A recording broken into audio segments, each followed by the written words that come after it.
Va arribar un moment que ja no podia ser, tenia aquesta sensació de que quan hi havia una persona que era víctima de violència institucional, de maltractament, ja fos a la presó, ja fos al CIE, ja fos a l'espai públic, en context de protesta, no? Qualsevol dels contextos, veure que estava absolutament sola. Tota una sèrie de lluites que es van donar entre 2010 i 2015 a Barcelona van desembocar per nosaltres en la nostra experiència personal, no?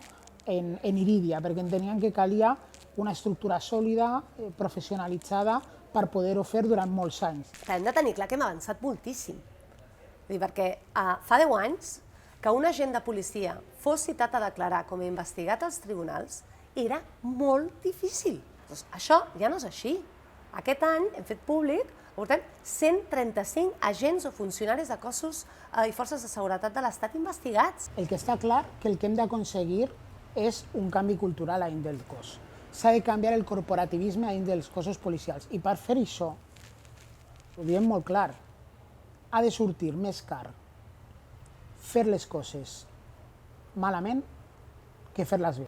Doncs, quan hi ha una societat desperta, hi ha una societat crítica que apreta, tots els canvis es poden fer. I nosaltres ho tenim també clar en aquest sentit. Però el que calen és mecanismes de fiscalització i control eficaços, eficients i, a més, ràpids.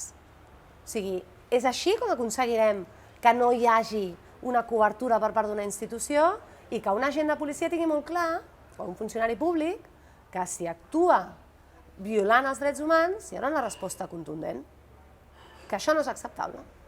Sigui quin sigui el model institucional que s'acabi decidint de control dels cossos policials intern, extern, el que per nosaltres és fonamental és que hi hagi un de la societat civil propi, independent, amb voluntat de construcció, però sense cap limitació.